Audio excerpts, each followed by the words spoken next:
রবীন্দ্রনাথের ছড়ায় আছে, টাকা সিকি আদুলিতে ছিল তার হাত জোড়া। ছোটবেলায় 4টে সিকি জমিয়ে যখন 1 টাকা হতো খুব আনন্দ হতো, কিন্তু 1 টাকা ভাগ হয়ে 4টে সিকি হলে আর তার মাত্র 1 ভাগ কপালে জুটলে কেমন লাগে সেটা একমাত্র কালীঘাট তৃণমূল বলতে পারবে। আর 4 ভাগে পালিত হলো 21শে জুলাইয়ের শহীদ তর্পণ। প্রথম প্রশ্ন, পালা বদলের পর আড়াআড়ি ভেঙেছে তৃণমূল। এবার 21শে জুলাইয়ের শহীদ স্মরণ নিয়েও 4 ভাগে বিভক্ত তৃণমূল। উধাও জাঁকজমক আর জনসমাগমের সেই চেনা ছবিটা। হারের মাত্র 2.5 মাসের মধ্যে কেন এমন ছন্নছাড়া চেহারা হলো দলে? দ্বিতীয় প্রশ্ন, চোরগুলো সব বিজেপিতে চলে গেছে, আর ফেরত নেব না, বিদ্রোহীদের নিশানা মমতা বন্দ্যোপাধ্যায়। কয়লা গরুর টাকা কে কোথা থেকে নিয়েছে গোটা দেশ জানে, পাল্টা কাকলি ঘোষ দস্তিদার। 2 শিবিরই বলছে চুরির কথা, কিন্তু চোরেদের শাস্তি আদৌ হবে তো? তৃতীয় প্রশ্ন, আমরাই আসল তৃণমূল, ওরা বিজেপির পাশ বালিশ। দলছুটদের আক্রমণ মমতা বন্দ্যোপাধ্যায়।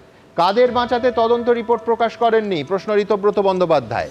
অস্বস্তি ডাকতেই কি 21-এর মঞ্চে তদন্ত কমিশন নিয়ে একেবারে নীরব থাকলো কালীঘাট তৃণমূল? চতুর্থ প্রশ্ন, পাপমুক্ত হতে সমাবেশে এসে ক্ষমা চা। অভিষেককে তীব্র আক্রমণ মদন মিত্র। লিফটে ওঠা, প্যারাশুটে নামা নেতা বলে কটাক্ষ ববি হাকিমের। যদিও আজ ফের অভিষেকেরই পাশে থাকার বার্তা স্পষ্ট করে দিলেন মমতা বন্দ্যোপাধ্যায়। ভাইপো প্রীতি আজ আরেকবার স্পষ্ট হলো। পঞ্চম প্রশ্ন, গ্রেফতার করলে করুক, বিজেপির ভাতের থেকে জেলের ভাত খাওয়া ভালো, কর্মীদের নিদান মমতা বন্দ্যোপাধ্যায়। তাহলে অভিষেকও জেলের ভাত খান, মামলা লড়ছেন কেন? পাল্টা তৃণমূলের প্রাক্তনীরা। অভিষেকের ক্ষেত্রে এক তত্ত্ব আর কর্মীদের বেলায় অন্য, এক যাত্রায় পৃথক ফল হবে কেন? তবে শুরুতেই দেখাবো এবার যেন ভাগের মা 21শে জুলাই। আর এই ভাগিদারির লড়াইয়ে কলকাতা আর দিল্লিতে 4 টুকরো হলো শহীদ তর্পণ। দেখুন, টুকরো টুকরো তৃণমূল। 21শে জুলাইয়ের শহীদ স্মরণও এবার ভাগে ভাগে নানা জায়গায় ছড়িয়ে ছিটিয়ে।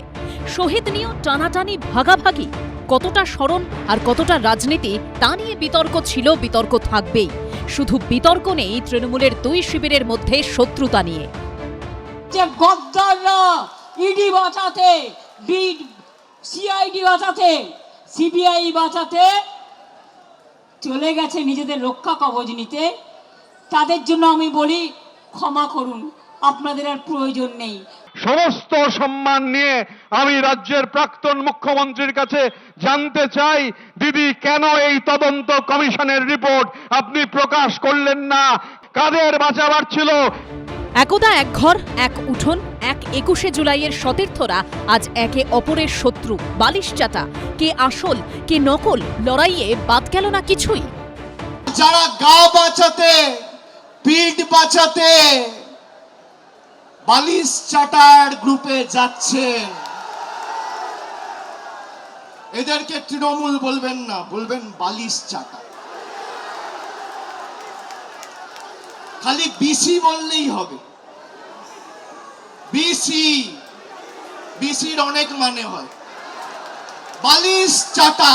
আমি আর বেশি কিছু বললাম না। শুনে রেখে দিন মমতা বন্দ্যোপাধ্যায়, আপনাকে সেলিব্রিটি বাংলার মুখ্যমন্ত্রী অভিষেক বানায়নি।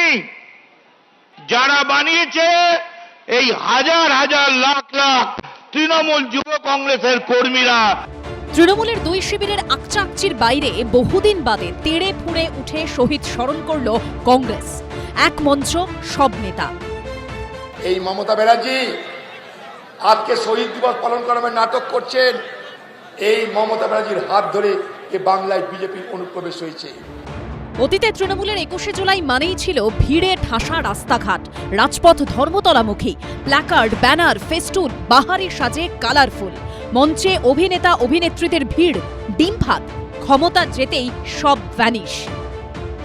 যে শিয়ালদা স্টেশনে 21শে জুলাই এই সময় মানে একেবারে ভিড়ে গম গম করতো, একাধিক ক্যাম্প থাকতো, এখানে পুলিশের বিশাল অ্যারেঞ্জমেন্ট থাকতো। সেই পুলিশের অ্যারেঞ্জমেন্ট রয়েছে, এখানে দেখতে পাচ্ছ পুলিশের উচ্চপদস্থ আধিকারিক থেকে পুলিশের অ্যারেঞ্জমেন্ট সেটা রয়েছে। নেই শুধু হচ্ছে তৃণমূল কংগ্রেসের কর্মী সমর্থকেরা, নেই শুধু হচ্ছে তৃণমূল কংগ্রেসের কোনো ক্যাম্প। অন্যদিকে দিল্লির রাজঘাটে শহীদ দিবস পালন করলেন এনসিপিআই সাংসদরা। সব মিলিয়ে পরিবর্তনের বাংলায় এক অন্যরকম 21শে জুলাই দেখল পশ্চিমবঙ্গবাসী। আশাবুল হোসেন, কৃষ্ণেন্দু অধিকারী ও সুকান্ত মুখোপাধ্যায়ের রিপোর্ট, এবিপি আনন্দ। এও এক 21শে জুলাই, এবং এমন 21শে জুলাই 1994 সালের পর থেকে গত 31 বছরে কখনো দেখা যায়নি। 2.5 কিলোমিটারের মধ্যে একই শহীদ তর্পণ নিয়ে তিনটে সভা, অথচ রাতারাতি উধাও হয়েছে সেই জনসমুদ্রের চেনা ছবিটা। হাওড়া স্টেশন ফাঁকা, শিয়ালদা স্টেশন ফাঁকা। শিয়ালদা স্টেশনে একটাই ক্যাম্প, সেটা কংগ্রেসের। আগের রাত থেকে শাসক দলের উদার আতিথেয়তায় স্টেডিয়ামে হাজার হাজার লোকের ভিড় আর নেই। মোড়ে মোড়ে সেই ঢালাও ডিম ভাত তার মাংস ভাত খাওয়ানোর ব্যবস্থা নেই। ক্ষমতা থেকে চলে গেলে কি হাল হয়, এবং সেই দলের আবার হাঁড়ি আলাদা হলে কি হাল হয়, আজ দিনভর সেই ভাঙা হাটের সাক্ষী থাকলো রাজ্য। আমি শুরুতে একবার দেখে নেব মা কি ছিলেন, মা কি হইয়াছেন। গত বছরের 21শে জুলাই এবং এই বছরের 21শে জুলাইয়ের ছবিটা পাশাপাশি।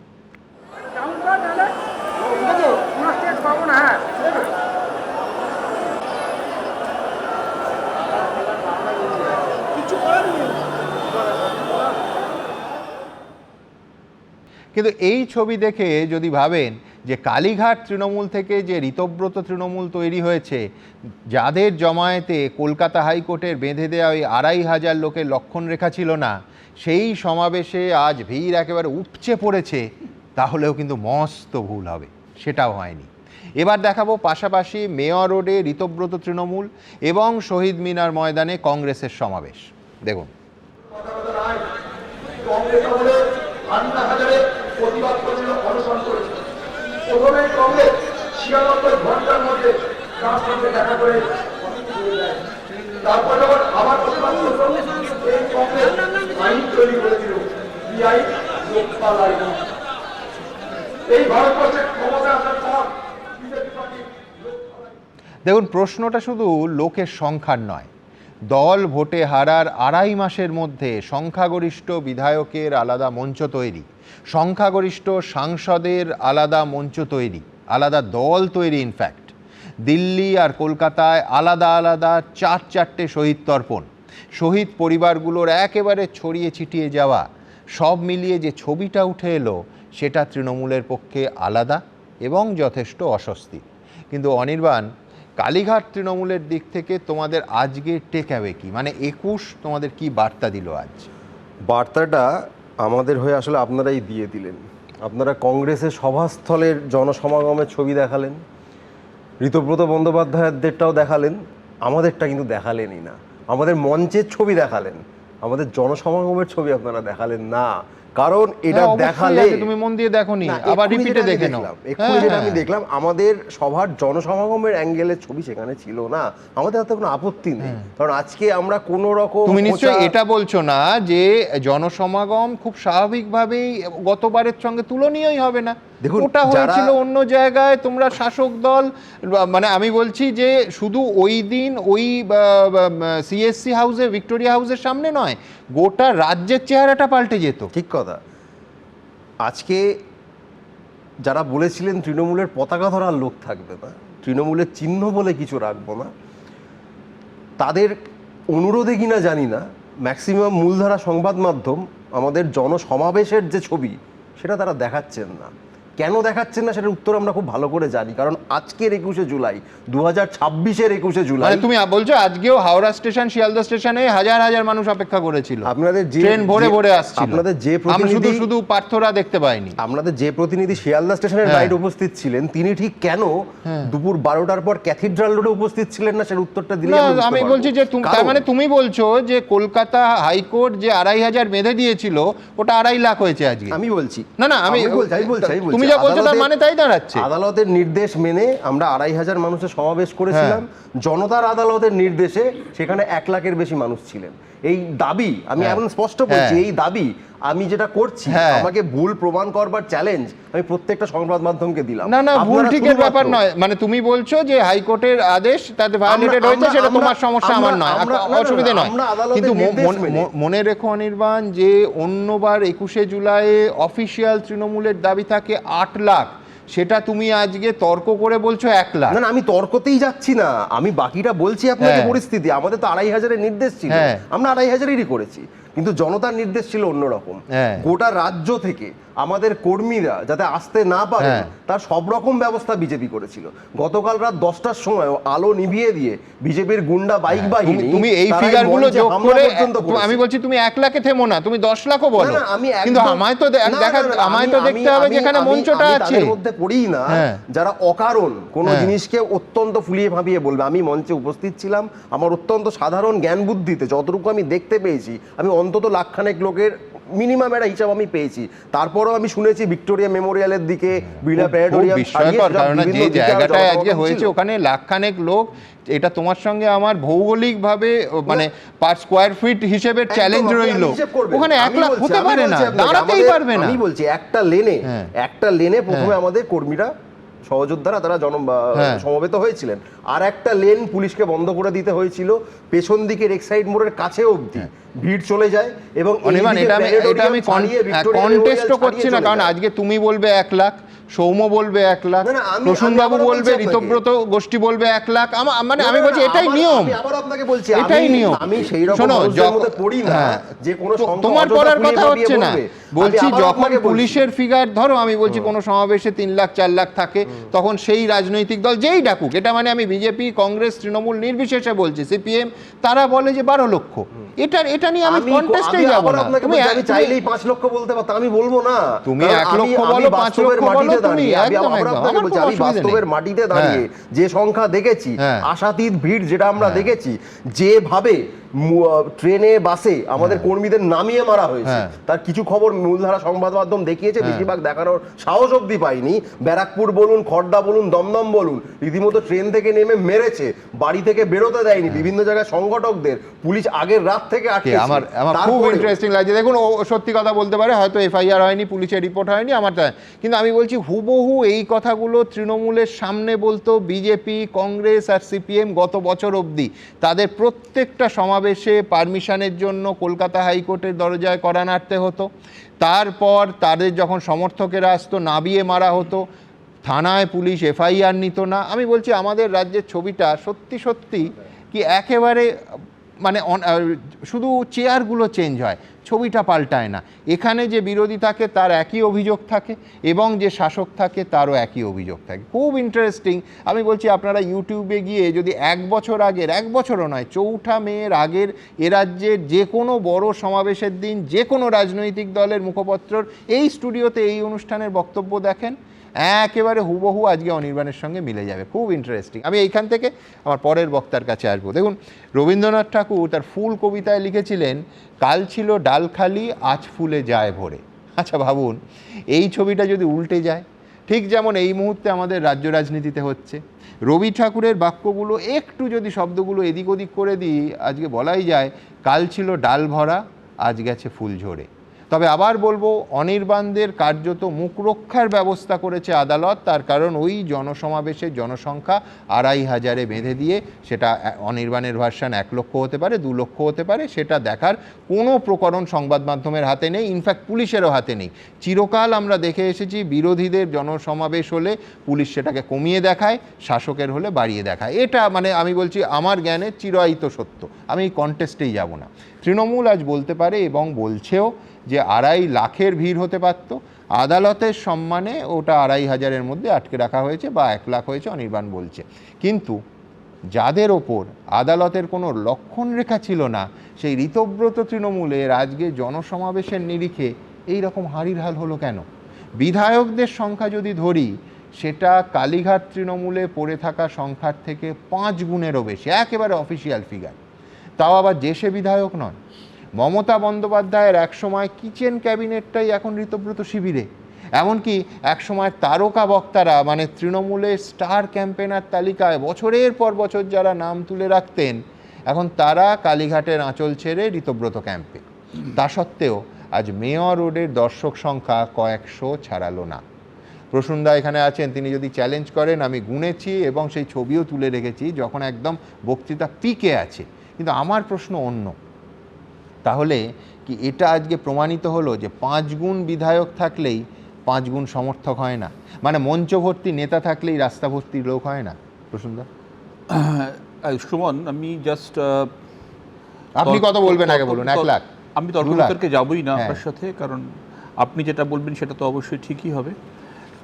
তো আমি আপনাকে দুটো ছবি শুধু ফরওয়ার্ড করলাম। আমি আশা করি আপনাদের মিডিয়া থেকে অনেকটাই বেশি। আপনাদের এস্টিমেটটা কি, কত লোক এসেছিল? আমরা তো ওরকমভাবে মানে লোক গোনার কাজটা করছিলাম না। আমরা যেটা করছিলাম যে আমরা এনশিওর করছিলাম যে ড্রামা আউট, সাবস্ট্যান্স ইন। আচ্ছা, আমরা এনশিওর করছিলাম যে ধমক চমক আউট, মঞ্চে শান্তি ইন। কোনো সাংসদ যেন আবার ক্ষুব্ধ হয়ে বেশিক্ষণ বলে ফেলেছেন বলে ঝাড়ফাড় খেয়ে নেমে না যায়, এটা ছিল একটা মূল বিষয়।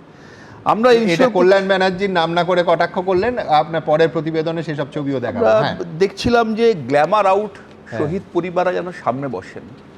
আমরা দেখছিলাম যে আমরা ইনশিওর করছিলাম যে পাগলু ডান্সড আউট হয়ে যাক, আমরা যেন একটু যেন শহীদ তর্পণে মনোনিবেশ করতে পারি। ফলে এখন অন্যরা হয়তো নেমে নেমে মাথা মাথা মাথা মাথা গুনেছে। আমরা দুটো ছবি আপনাকে শেয়ার করেছি, যদি ছবি মিটারে দেখেন তাহলে আপনি দেখবেন ছবিটা আমাদের। আমি বলছি এটা এরকম হচ্ছে না তো? আমি যদি এই দুটো ছবি বলি, সেটা হচ্ছে যে আপনি অ্যানালাইসিস করতে পারেন যেটা নেতা ইন কিন্তু কর্মী সমর্থক আউট। আমি যেহেতু উনি ছবিগুলো পাঠিয়েছেন, আমি দুটো ছবি একবার দেখিয়ে দেওয়াটা। হ্যাঁ, ক্লোজে আপনাদের কি মানে মোটামুটি আপনারা যে ভিড় আশা করেছিলেন সেই ভিড়ই হয়েছে? আমরা প্রথম কথা হচ্ছে যে মানুষের যে স্বতঃস্ফূর্ত জনসমর্থন আজকে দেখেছি, হ্যাঁ, তাতে একটা কথা খুব পরিষ্কার হয়ে গেছে, আমাদের এখানে তো কেউ অ্যাকচুয়ালি চপ শিল্প শিখে 15 বছর ধরে চপ ভাজা করতে আসেননি। আমাদের এখানে কেউ এরকমভাবে আসেননি যারা এত বছর ধরে চপ শিল্পতে ভাত পাকিয়েছেন, এখানে এসে চপ ভাজতে এসে, এরকম কেউ ছিল না। আমাদের এখানে বেসিক্যালি যারা এসেছিলেন তারা এসেছিলেন কনসাস আমাদের সমর্থক। যে আমাদের যে জায়গা ছিল সেই জায়গা আমরা কোনো প্রফেশনাল সিনেমাটোগ্রাফার দিয়ে বিভিন্ন অ্যাঙ্গেল চেঞ্জ করে কোনো রকম কারসাজিও করিনি। নর্মাল মোবাইল ফোনে তোলা ক্যামেরা প্রমাণ করছে। আমি বলছি যে ক্যাপাসিটি ক্রাউড। চপ শিল্প জানার পরও চপ শিল্প যিনি বলেছিলেন তার দলেই আস্থা রেখেছিলেন। আপনি আবার সেই ন্যারেটিভে ফিরবেন না? ন্যারেটিভের নয়, আপনি চপ শিল্প বললেন। চপ শিল্প মমতা বন্দ্যোপাধ্যায় আপনার যোগ দেওয়ার আগে থেকে বলছেন। আপনি তো চপ শিল্প দেখে যারা মুড়ি শিল্প কথা বলেছিল সেখানে যেতে পারতেন, জাননি তো। দেখুন, একটা কথা আছে না যে এই আজকে গোটা দিন ধরে কতদিন ধরে কতগুলো ন্যারেটিভ চলে, যেমন হচ্ছে যে ট্রেটার্স অ্যান্ড ত্যানগুলো চলছে আর কি। আরেকটাও চলে, অনির্বাণ যেটা বলছে যে জেলায় জেলায় আটকানো হয়েছে, আসতে দেওয়া হয়নি। আপনাদের সেরকম আমাদের পক্ষ থেকে আমাদের অপোজিশন লিডার ঋতব্রত ব্যানার্জি আজকে মঞ্চে দাঁড়িয়ে অন রেকর্ড এই কথাটা বলেছেন, নাম দিয়ে বলেছেন। কারা করলো? বিজেপি করেছে, পরিষ্কার বলা হয়েছে। জেবের শেখ নদিয়া জেলা আমাদের সাংগঠনিক সভাপতি, সকালবেলা একাধিক বাস ভাঙচুর হয়েছে, নির্দিষ্ট করে বলা, গোল গোল থিওরি নয়, ভাষা জিনিস নয়। হ্যাঁ, মানে এরকম নয় যে 250 কেজির কোনো বিষয় আছে, খুব সিম্পল। নাম্বার 2 হচ্ছে যে তাপস চ্যাটার্জি, নিউটাউন রাজারহাটের প্রাক্তন বিধায়ক, উনি এবং বিদেশ আমাদের যুব সভাপতি, রাজারহাট নিউটাউনে আমাদের গাড়ি ভাঙচুর হলো, মার খেলো। বীরভূম থেকে কাজল শেখ আসছিল, বর্ধমানের কাছে গাড়ি থামিয়ে মারধর করা হয়েছে। আমরা এটা অন রেকর্ড বলেছি এবং প্রত্যেকটা ক্ষেত্রে পুলিশে কমপ্লেন করা হয়েছে এবং নাম দিয়ে বলা হয়েছে। আমাদের মেক বিলিভ গেম খেলার অভ্যাসটা নেই, আমরা ওখান থেকে এই হ্যাবিটটা থেকে বেরোতে চেয়েছি। অ্যাজ ফার অ্যাজ যেটা আমি দেখছিলাম, দুই তৃণমূলের মধ্যে একটা পয়েন্ট আমি কমন এখানে আমি একটা জিনিস আপনার একটা ব্যাড হ্যাবিট আছে কি বলুন তো, এই দিদিকে দেখে না কথা বলতে কথা বলছেন তারা এখনো শিওর নয় যে কোন তৃণমূলের লোক কোন দিকে গেছে। এটা হচ্ছে একটা বড় সমস্যা। ব্যাড হ্যাবিট পিক আপ করবেন না কারোর থেকে, গুড হ্যাবিট পিক আপ করুন, ওনার গুড হ্যাবিটও আছে। তো নাম্বার 2 হচ্ছে যে একটা কথা আছে না, এই বারবার কথাটা শুনতে শুনতে আমার মনে হচ্ছিল, একটা বহু দিন আগে শুনেছিলাম যে one man's terrorist is other man's freedom fighter, one's man's traitor may be the other man's whistle blower. মুশকিল হচ্ছে যে কোনো আনপ্লেজেন্ট ট্রুথ সামনে আসলেই তাকে দাগিয়ে দেওয়ার একটা, মানে ওই রবীন্দ্রনাথের ভাষায় ইতরের কলরব বলা হয়। যখন যে বক্তব্যের মধ্যে সাবস্টান্স থাকবে না, চেঁচামেচি, গলাবাজি, গলার শিরার এইখানটা ফুলে উঠবে, এরম দেখে নাও এটাই হয়েছে, এটাকেই বলা হয় ইতরের কলরব। আমরা চেষ্টা করেছি ইতরের কলরব থেকে দূরে থেকে পরিষ্কার পরিচ্ছন্নভাবে মানুষকে সঙ্গে নিয়ে আমরা একটা শহীদ দিবস পালন করেছি। সেই শহীদ দিবসে নাচফাজ গানটান হয়নি, আমরা দুঃখিত। বহু মানুষ জিজ্ঞেস করেছিলেন কালকে আপনার পাগলু ডান্স ফান্স হবে, আমরা বললাম সরি আমরা অ্যারেঞ্জ করতে পারবো না। বলো টলিউডে কেউ হাত নাড়াবে, বললাম পারবো না। বলে তাহলে যাবো কেন, ওদিকটা দেখি না যদি আবার হয়, এখন দেখতে পারেন ট্রাই করে ওখানে যদি কেউ হাত ফাত নাড়িয়ে একটু ডান্স ফান্স করে। তো আমাদের এগুলোতে কোনো ইন্টারেস্ট ছিল না, আমরা একদম বেসিক্যালি যারা কমিটেড পার্সন, যারা শহীদদের তর্পণ জানাতে এসেছিলেন সেটা নিয়ে করেছি, এবং ইট ওয়াজ এ ক্যাপাসিটি ক্রাউড, সেটা ছবি প্রমাণ করছে। বেশ, অনির্বাণের কাছে যাব এক্ষুনি। প্রসূনদা বলবেন যে আবার সেই ন্যারেটিভ, কিন্তু এটা বলতে হবে যে প্রসূনদা তৃণমূলে জয়েন করেছিলেন ওই পাগলু ডান্স এবং কলকাতার রসগোল্লা নাচটাচ হয়ে যাওয়ার পর। হ্যাঁ, হয়ে যাওয়ার পর, এবং সমস্যাটা হচ্ছে এই প্রসূনদা এমনকি চৌঠা মেয়ের পরেও আপনার সভা মানে যুক্তিতর্কের অনুষ্ঠানেও সেখানে এসেও কিন্তু যে জোর গলাতেই আজকে যাদেরকে কোটান কোট ইতর বলছেন তাদের হয়েই গলা কাটিয়েছিলেন। তখন তার গলা শিরাটা ফুলে উঠেছিল কিনা আমি সেটা খেয়াল করে দেখিনি, কিন্তু ওই কোটান কোট ইতরদের জন্য তিনি গলা কাটিয়েছিলেন। প্রসূনদা ডেটটা বলতে পারবেন? হ্যাঁ, ডেটটা বলতে পারবেন? যুক্তিতর্কের অনুষ্ঠান একদম চৌঠা মেয়ের পর প্রথম যেটা হয়েছিল, প্রথম যখন অনুষ্ঠান চৌঠা মেয়ের পর প্রথম যেটা হয়েছিল এবং আপনি যেদিন গেছিলেন কুণালদার সঙ্গে আপনি কালীঘাট তৃণমূলে, তারপরে একটা যুক্তিতর্কতে ঘটনাচক্রে আমি ছিলাম, কুণালদাও ছিল, প্রসূনদাও ছিলেন। সেখানে কুণালদা বারবার জিজ্ঞাসা করলেন আপনার দলের চেয়ারপারসনের নাম বলুন। তার আগের দিনই হোটেলে তারা মিলে অরূপ রায়ের নাম ঠিক করেছিলেন, নামটা বলতে পারেন আমরা মঞ্চে বলেছি। আচ্ছা, আরেকটা নিয়ে জিজ্ঞাসা করেছিলেন যে আপনার যে নমিনেশন ছিল আপনার ভোটের যে নমিনেশন ফর্ম, আপনার ভোটের যে নমিনেশন ফর্ম তাতে কাদের সই ছিল? ফোন করুন, কুণালদাকে ফোন করে আপনি ধরে এখানে বসুন। আপনিও করে আপনি যখন নিজে কথা বলতে পারেন না, তা কুণালদাকে ফোন করে কথা বললেই পারেন তো। আপনি কুণালদার প্রক্সি দেন কেন? আপনি পারেন তো, আপনারটা বলুন না। আপনি পারেন তো। আমি তো কারোর ফোন করছি না, আপনার নমিনেশন ফর্মে, আপনার নমিনেশন ফর্মে কার সই ছিল? আঙুল তোলা, আপনি একদম ভয় পাচ্ছি না। ফর্মে কার সই ছিল? আর নাম্বার 2 হচ্ছে, আরে আপনার নমিনেশন ফর্মে কার সই ছিল? আপনি নমিনেশন এখন পাননি না, কারণ না, একদমই আপনি পাইনি। যখন আমার পাবেন দরকার নেই। তখন আপনি যাদের থেকে পেয়েছিলেন, আপনি যাদের নমিনেশন পেয়েছিলেন সেই ফর্মে কাদের সই ছিল? নমিনেশন আগে পান, সই ছিল বিধানসভা পরে পাবেন। কারো ছিল, আমার দরকার নেই দাদা। নমিনেশন পেয়েছি তো, দরকার নেই দাদা। গ্রাম পঞ্চায়েত, আমার দরকার নেই, আমার দরকারই নেই। গ্রাম পঞ্চায়েত দরকারই নেই, আমার দরকারই নেই। আমার ওই যে বাইরে বেরোলে এই যে তরজাটা দেখছেন, এটার একেবারে একটা রাজ্য স্তরের তরজা আজকে গোটা দিন ধরে মঞ্চ থেকে মঞ্চে হলো। ভাববেন না শুধু স্টুডিওতে হচ্ছে, এটা মঞ্চের ওপর থেকে হয়েছে। ঠিক কি চেহারায় দেখুন। শহীদ দিবসে তর্পণ করে নিজেদের আমরা অর্পণ করলাম আগামী আন্দোলনের সাথে। দিদি কেন এই তদন্ত কমিশনের রিপোর্ট আপনি প্রকাশ করলেন না? কি বাধা ছিল? কাদের বাঁচাবার ছিল? ভোটে ভরাডুবির পর ভেঙে খান খান হয়ে যাওয়া তৃণমূলের প্রথম প্রকাশ্য সমাবেশ মঙ্গলবার সেই 21শে জুলাইয়ে দুই শিবিরের মধ্যে চলল দিনভর টানাপোড়েন। কেউ কাউকে ছেড়ে কথা বললেন না। শহীদ দিবস কোনো রিয়ালিটি শো এর মঞ্চ নয়। শহীদ দিবস তথাকথিত সেলিব্রিটিদের বাস থেকে নামিয়ে প্যারেড করাবার মঞ্চ নয়। বলছে আমাদের মিটিংয়ে নাকি গানা বাজনা হয়। আরে গান ছাড়া কোনো আন্দোলন হয়? শহীদ তর্পণ হয়? যখন আন্দোলন খাদ্য আন্দোলন হয়েছিল, সলিল চৌধুরীদের মানুষরা কি গান গেয়েছিলেন? জান দেব তবু মান দেব না। কে আসল তৃণমূল আর কে আসল তৃণমূল নয় তা নিয়েই চলল চাপানোতর।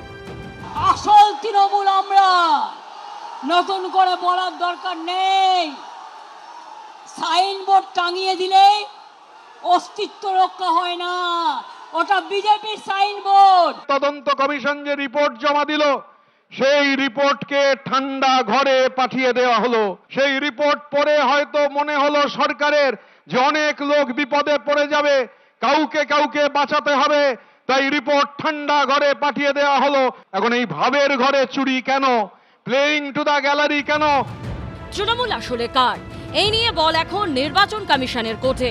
তা নিয়েও চলল আকচা আকচি। চোর ডাকাত গদ্দারদের ছেড়ে কথা বলবো না।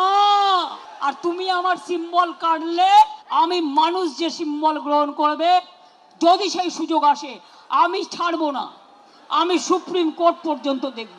আর যদি কারো, তোমাদেরও মনে রাখবে, তোমাদের সবটা কেড়ে নেব। সিম্বল নিতে যদি যেতে হয় এ অবধি, মানে সুপ্রিম কোর্ট অবধি, তার মানে কি? তাহলে আপনি কনফিডেন্ট নন। মগের মুলুকে যারা শাসন করেন তারা আইন কানুনের তোয়াক্কা করেন না। উনি সুপ্রিম কোর্টে যদি না হয়, আন্তর্জাতিক আদালতেও যদি যাওয়ার সুযোগ থাকে সেটাও যেতে পারেন, কোনো সমস্যা নেই। লোকসভায় তৃণমূলের 20 জন বিদ্রোহী সাংসদ এনসিপিআইয়ে মিশে যাবার পর মঙ্গলবার দিল্লির রাজঘাটে শহীদ দিবস পালন করেন। গদ্দাররা ইডি বাঁচাতে, সিআইডি বাঁচাতে, সিবিআই বাঁচাতে চলে গেছে নিজেদের রক্ষা কবচ নিতে। ধনে মানে প্রাণে সম্পদ নিয়ে আর নিজের পরিবার নিয়ে ভালো থাকুন।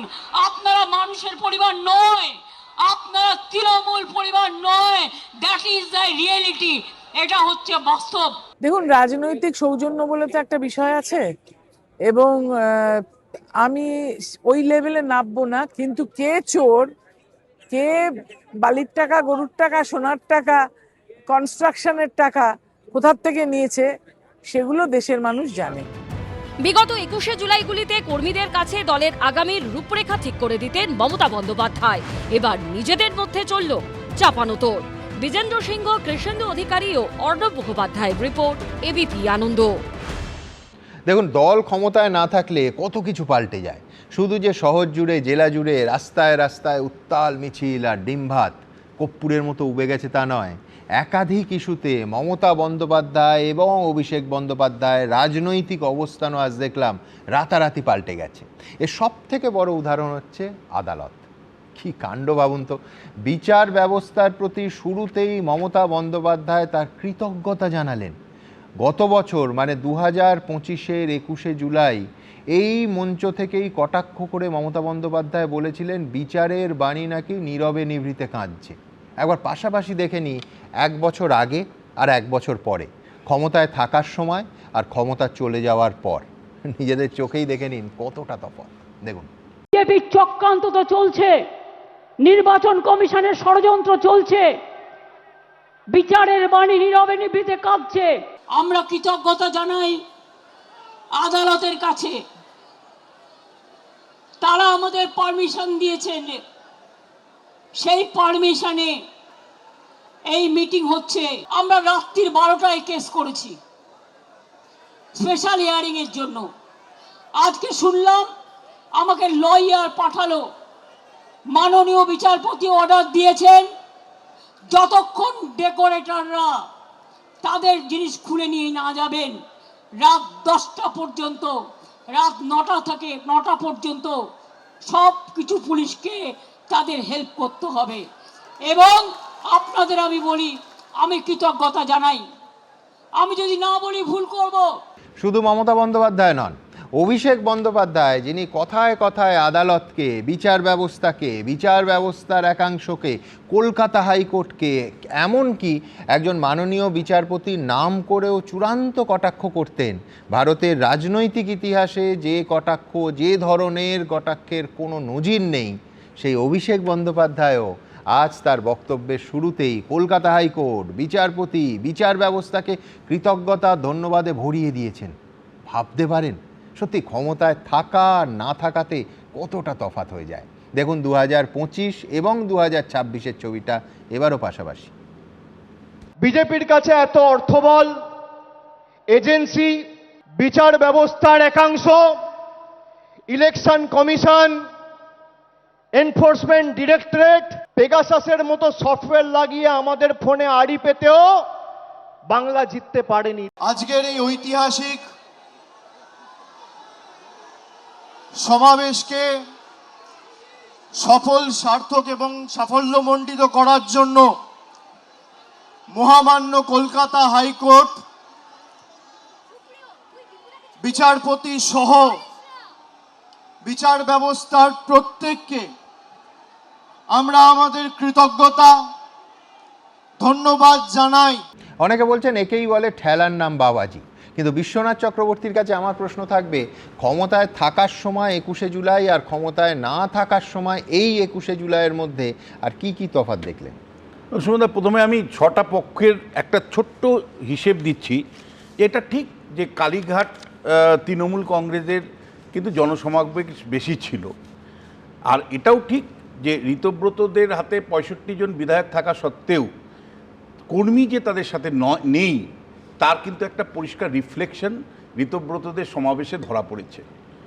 এখানে যেটা আপনাকে বলতে চাই, কাকলি ঘোষ দস্তিদাররা তারাও তাদের মতন করে করেছেন, কিন্তু তাদের অবস্থানটা অনেকটা আমেরিকার স্যাটেলাইট একটা ভয়েজার পাঠিয়েছিল, যেটা নেপচুনকে ক্রস করে মানে আমাদের সৌর জগতের বৃত্তের বাইরে চলে গেছিল। অর্থাৎ এনসিপিআই এই তৃণমূল কংগ্রেসের এই গণ্ডির মধ্যেই আর নেই, সে সৌরজগতের বাইরে চলে গেছে।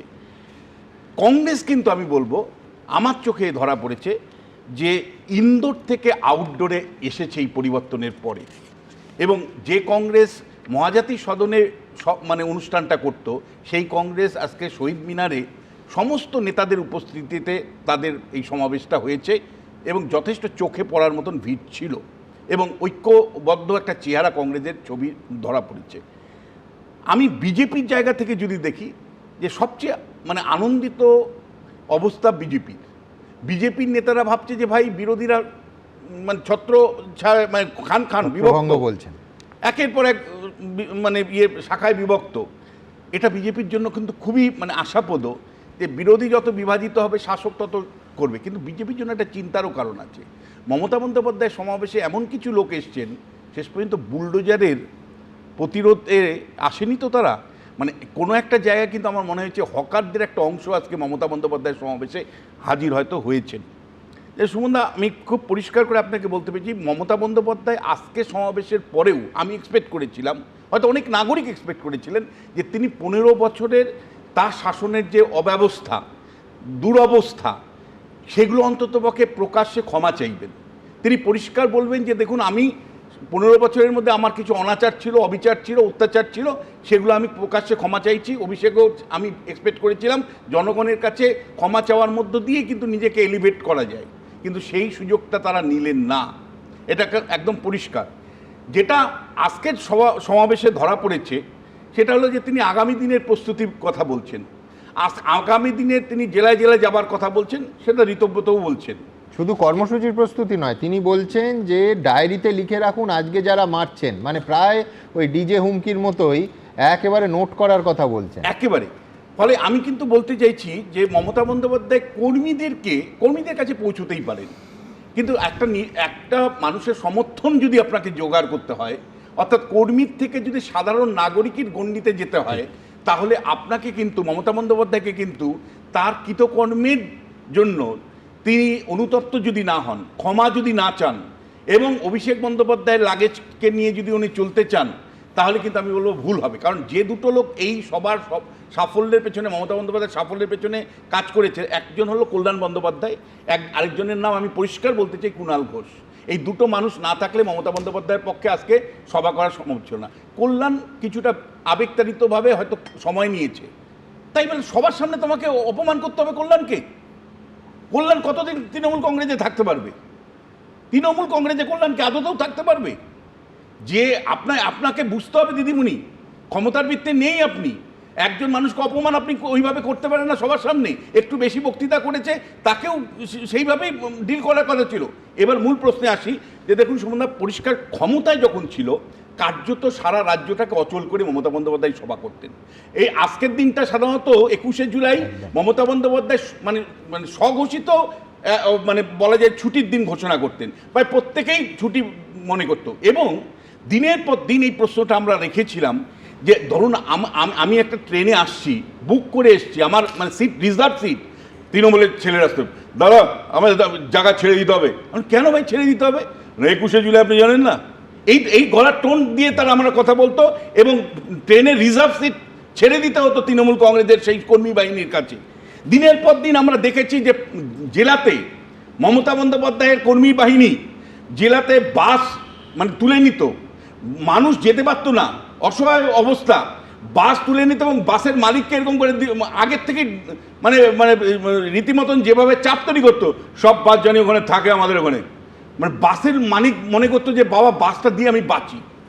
যে অত্যাচার এই 21শে জুলাই করা হয়েছে, দিনের পর দিন দেখেছি যেভাবে মমতা বন্দ্যোপাধ্যায় অত্যাচার নামিয়ে আনতো 21শে জুলাইয়ের নাম করে, একটা এলাকা দখল করা, জোর জবরদস্তি লোককে নিয়ে যাওয়া, একজন রিক্সাওয়ালা যেতে চাইছে না, যে সেই রিক্সাওয়ালাকে জোর করে নিয়ে যেত মমতা বন্দ্যোপাধ্যায়ের বাহিনী। পুলিশ প্রশাসনকে ব্যবহার করত যে এই থানার থেকে এত নিতে হবে, ওই থানার থেকে এত নিতে হবে। বাস চালকদের উপর যে অত্যাচার তিনি করতেন দিনের পর দিন, বাস চালকরা বাধ্য হতো বাস দিতে। ট্রেনের যে লোকটা আসতো তার সিট ছেড়ে দিতে সে বাধ্য হতো। এমনকি খাবারের দোকানগুলো পর্যন্ত অত্যাচারিত হতো মমতা বন্দ্যোপাধ্যায়ের বাহিনীর কাছে। তার জন্য কোনো ক্ষমা প্রার্থনা করেছি কেউ? কোনো ক্ষমা প্রার্থনা করেছে? যে ধরনের অত্যাচার মমতা বন্দ্যোপাধ্যায় 21শে জুলাইয়ের নাম করে করত, মানুষ কিন্তু বিরক্ত প্রচন্ড ছিল। আজকের দিনটা আমি বলতে পারি, আজকে আপনার ক্ষমতা হারিয়েছে মমতা বন্দ্যোপাধ্যায়। আপনি লক্ষ্য করে দেখেছেন যে সারা রাজ্য কিন্তু সচল আছে। আজকে সারা রাজ্যে কোনো একটা অভিযোগ নেই যে ট্রেনের আমার সিট বুকিং ছিল, আমাকে জোর করে মানে সরিয়ে দিয়েছে। কোনো অভিযোগ কোনো বাসওয়ালা করেনি, করে আসেনি যে আমার বাস জোর করে তৃণমূলীরা তুলে নিয়ে গেছে। আজকে কোনো রিক্সাওয়ালা, আমার পালায় বলছি, আমি সিটি অঞ্চলে একটা রিক্সাওয়ালা একটা কমপ্লেন করেনি যে তারা জোর করে নিয়ে গেছে। তার কারণটা হলো আজকে পুলিশ আপনার নেই, আজকে প্রশাসন আপনার নেই, আজকে মাসেল বাহিনী আপনার নেই। আপনি যে কায়দায় দিনের পর দিন এই কাজগুলো করতেন এই 21শে জুলাইয়ের নাম করে, সেটা এক ধরনের অত্যাচার ছিল। ক্ষমা যদি না চান মানুষকে পাবেন না। ঠিক কথা বিশ্বনাথ দা, আমি খুব আশা করেছিলাম আপনি যদি আজকে একটু থাকতেন।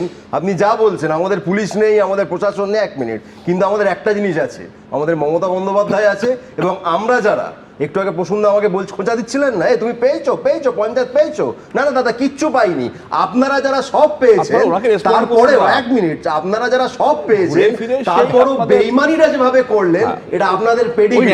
আপনারা যারা কিচ্ছু পাইনি তারপরও যেখানে থাকা সেখানেই আছি, এটা আমাদের পেডিগ্রি। এটা হলো পেডিগ্রি তফাৎ, পেডিগ্রি হচ্ছে এটা হলো পেডিগ্রি তফাৎ। এবং সেই পড়ে আসবেন না পরের বার। বিড়লা তারামণ্ডলের একই কথা আপনারা সেদিনকেও শুনেছিলাম, আজও শুনি। বিশ্বনাথ দা যদি বাইরে বেরোতে পারবেন না, দেখতে পেতেন পুলিশ প্রশাসন বাদ দিয়েও মানুষের আবেগ কোন দিকে রয়েছে। আমি আজকে বই পড়ে আসবো, আগে আপনারা একই কথা রোজই শুনি কেন? আপনি কি বেঈমানি করেছেন, বিশ্বাসঘাতকতা করেছেন, আজীবন শুনবেন। আপনি একটা কাজ করুন, আজীবন শুনবেন। আপনি যে এলাকা থেকে বিধায়ক হয়েছেন, যে এলাকা থেকে বিধায়ক হয়েছেন, বাংলাকে হুইসেল ব্লো করে দেখুন না। আপনারা ইংলিশ শব্দ মালদা থেকে জিতেছেন তো, হুইসেল ব্লোয়ার, এটা বাংলা করুন না। জান না, আরে দৌড়ানি বাংলা করুন, হুইসেল বাজান না। এটা অশিক্ষিত বিধানসভাকে হুইসেল বাজান না, আপনি বিশাল শিক্ষিত। একেবারে অসংসদীয় শব্দ নয়। ঠিক আছে, আমি এইখান থেকে আপনাদের সামনে আসবো একেবারে খুব স্পষ্ট করে। সেটা হচ্ছে যে খানিকক্ষণ আগে কল্যাণ বন্দ্যোপাধ্যায়ের অভিমানের কথা হচ্ছে, কি হয়েছে দেখাবো, পাশাপাশি আবার একেবারে মদন মিত্রের কড়া আক্রমণ অভিষেক বন্দ্যোপাধ্যায়কে, পাল্টা কালীঘাট তৃণমূলের জবাবও পরপর। আপনারা ফিরে আসুন, আমি 1 ঘন্টার মধ্যে ইস্তফা দিচ্ছি। এই মঞ্চ থেকে ও 1 ঘন্টা সময় দিয়েছে, আমি 2 ঘন্টা সময় দিয়ে গেলাম। সেও একদিন ছিল,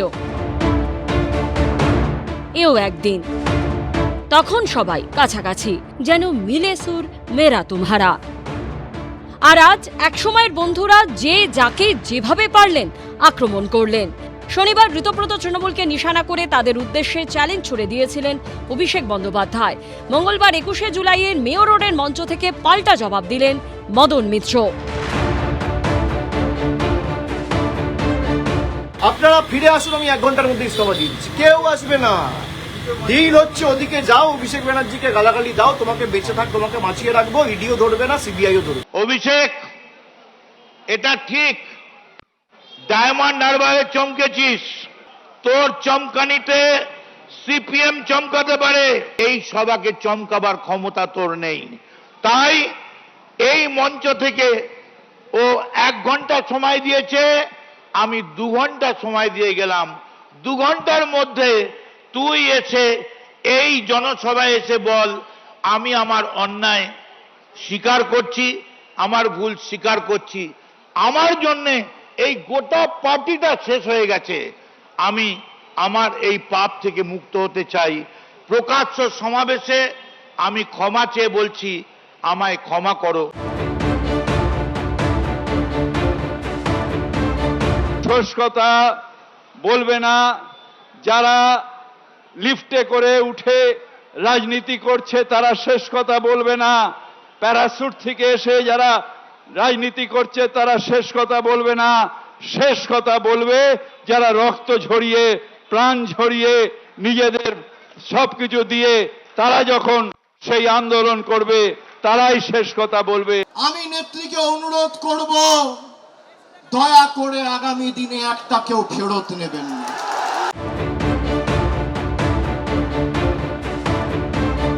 ছোট্ট ছেলে কত কষ্ট করে রোজগার করে লিপস অ্যান্ড বাউন্সের নামে, আজ সমস্ত টাকাটা দিয়ে প্লেন আর হেলিকপ্টার কিনে সেই দিয়ে গোটা পার্টিটার খরচ চালায়। সেলাম অভিষেক, আমি তোমায় সেলাম জানাই।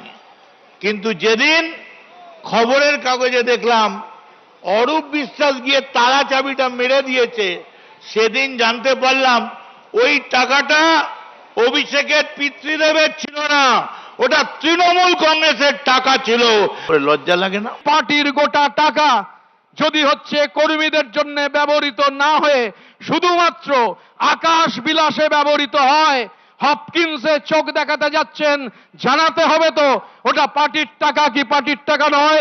একজন চার্টার্ড মাফিয়া আর তার কিছু রিংমাস্টার, যে রিংমাস্টাররা এগুলো করেছেন, কোনো গণতন্ত্রের পরিবেশই ছিল না। তুই তোকারি হেলিকপ্টার বালিশ অর্থাৎ আকাশ থেকে বিছানা, দুই শিবিরের লড়াইয়ে কটাক্ষে বাদ গেল না কিছুই। 5 ওয়াট 10 ওয়াটের বাল্ব সে এখন ভাবছে আমি হ্যালোজিন হয়ে গেছি। এর আগে কালীঘাট তৃণমূলের ভেতর থেকে অভিষেক বন্দ্যোপাধ্যায়ের সমালোচনায় সরব হয়েছিলেন কল্যাণ বন্দ্যোপাধ্যায়। মঙ্গলবার 21শে জুলাইয়ের মঞ্চ থেকে ঋতব্রত তৃণমূলকে চাঁচা ছোলা ভাষায় আক্রমণ করছিলেন তিনি, কিন্তু কল্যাণ বন্দ্যোপাধ্যায় দীর্ঘক্ষণ ধরে বক্তৃতা করায় বিরক্তি প্রকাশ করেন মমতা বন্দ্যোপাধ্যায়। মঞ্চেই দুজনের মধ্যে বাদানুবাদ হয়। এরপরে কল্যাণ বন্দ্যোপাধ্যায় উত্তেজিত হয়ে মমতা বন্দ্যোপাধ্যায়কে উদ্দেশ্য করে বলেন, আপনি এরকম করবেন না, আপনার সঙ্গে তো কেউ নেই, সবাই তো ঘরে ঢুকে গেছে, একমাত্র আমি ঘুরে বেড়াচ্ছি। নেত্রী মমতা বন্দ্যোপাধ্যায় মঞ্চে এসেছেন, অভিষেক আছে বিড়লা প্ল্যানেটোরিয়ামের সামনে এই মহতী সভায়, তাদের অভিনন্দন জানাই। গত 2.5 মাসে আপনাদের বাড়িতে আক্রমণ হয়েছে, আপনারা অনেকে আহত হয়েছেন। এই মন্তব্য করেই মঞ্চ ছেড়ে চলে যান কল্যাণ বন্দ্যোপাধ্যায়। যদিও পরে এই বিষয়ে প্রতিক্রিয়া জানতে চাওয়ায় তিনি বলেন, শারীরিক অসুস্থতার জন্য তিনি মঞ্চ ছেড়ে চলে যান। অর্ণব মুখোপাধ্যায়, অনির্বাণ বিশ্বাস ও পার্থপ্রতিম ঘোষের রিপোর্ট, এবিপি আনন্দ।